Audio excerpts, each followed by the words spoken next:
your own algorithm. Like, you want to be a part of it. You think it's fun. Let me put up a video. And then you have to see all of the negative stuff. And that seems to go to your head first. But that's how humans are. Like I saw, but then you don't want to be on it. What's his name? Tim Heidecker has a podcast, which I just found out. Oh, yeah. And like he is talking shit about Tony Hinchcliffe on it. And somebody brought that up to me today. And I'm like, what are you doing? Like I'm watching. I'm not particularly a fan of Tim Heidecker. I love Tim and Eric. It would change the game. It was like super. Yeah. I don't really know it that well. It's like everyone was trying to be Tim and Eric forever and trying to do these weird pacing, weird awkward silence stuff. I don't like that shit. He kind of changed the game. But anyway, I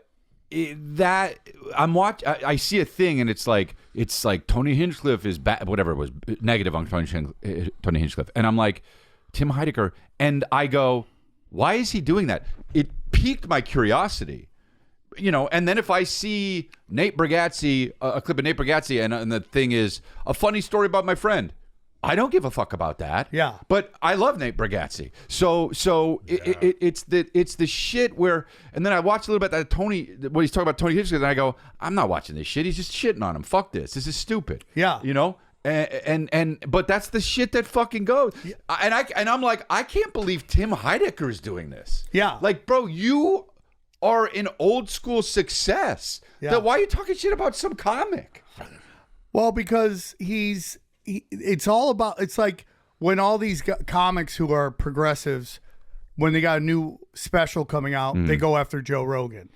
Because they know that the people they want to watch their special hate Joe Rogan. No, I know. So if they see him talking shit about Joe Rogan, they'll go. It's like hate clicks. Yeah, I hate that shit, man. Yeah, it's stupid. Well, why does it? What I'm saying though is that I guess the psychology of it is human nature is like negativity seems to resonate in our brains. It gets our more fight than and flight anything else. going. Because it's like I find like it's like these videos people make about people. You just go, I guess nobody wants to watch a positive video about someone. Oh, yeah. Well, it's also that a lot of people are miserable in their lives because they took the first exit off the highway of life and took a job that was going to pay them quickly, and they're not happy in it. So they love when people who are succeeding fail. And the thing about Tony Hinchcliffe is this: he wasn't supposed to make it. Yeah. Like you were at the store forever. Right. Were you there when he was a door guy? I don't know if you got in there yet, but he was a door guy. Like, and where he's selling out arenas now. Yeah. Like, there's a group of people that think this is the structure of entertainment, and everyone takes their turn going, and these are the people we've chosen, and they're the ones who's supposed to make it. And when this dude comes out of fucking nowhere. And it's like what Isaiah Thomas said about making it to the NBA. It's like walking through the jungle and never getting stung by a mosquito. It's like impossible, right? What Tony did is impossible, and it happened. And people are pissed about that. It goes back to this Scott Van. You ever watch Sports Center? Yeah. Scott Van Pelt, the bald guy. Yeah, I know. He said something one time that really resonated with me.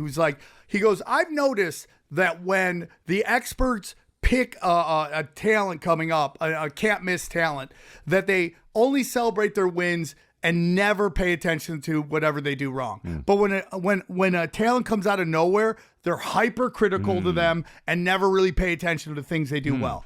That's the same thing in comedy. If you were picked as a golden one, they can't stop celebrating you. If you're a dude who came out of nowhere, they fucking hate that shit. You're not one of them. I totally agree with you, because I feel like with comedy, for instance, one thing I'll say was great about YouTube and social media for that is that a comic doesn't need the gatekeeper. In the beginning, it was like that. But even still, because the not thing really. Well, here's the thing, because before the gatekeepers would decide, all right, we're going to put you on HBO, we're going to put you on Comedy Central, we're going to put you on this. And then the people would go, well, I guess these are the best people. Yes. Okay, so because they put them on this thing. So now when someone could do the thing like Tony did, they could do podcasts, and they could do this kind of stuff. Now the gatekeepers aren't in charge. Now it's direct to consumer. But there's new gatekeepers. Right. Mark Zuckerberg. Now. That's what I'm saying. When it first started, it was...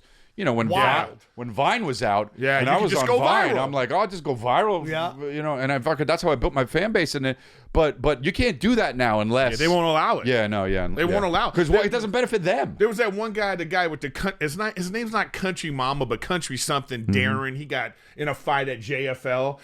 I think he was one of the last, like, not really a comic to just use the Facebook algorithm and become a millionaire. Yeah. And Facebook was like, whoa, we got to stop this. Yeah. They just will not, like. Yeah. Like, your followers do not see your stuff anymore. Yeah. So I don't know even what the point of that is. But anyways, my point is, like, I think that does happen. So someone like Tony comes out of nowhere and does this thing, but it's not out of nowhere. He was doing it in front of 30 people in the belly room. Out of nowhere. And then he blows up to this thing. But it's not. Well, I call them system entertainers, right? Mm-hmm. Like, it's like in football, there's something called a system quarterback. Mm-hmm. Yeah. And it's a quarterback can only thrive in certain systems.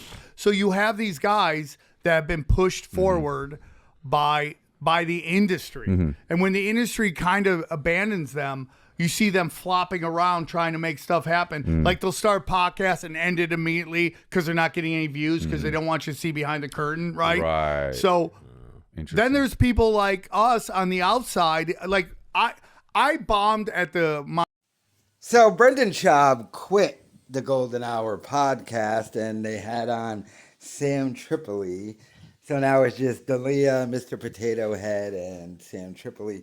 And once again, they're going off on the haters, and then they spend time talking shit about other people.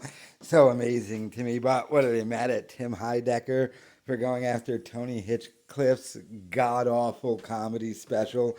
Still not as bad as the Gringo Poppy, and I'm holding to that. But, I mean, these guys just bitching and moaning, crying about yesteryear and how it used to be. And I was big on Vine. Were you, Chris?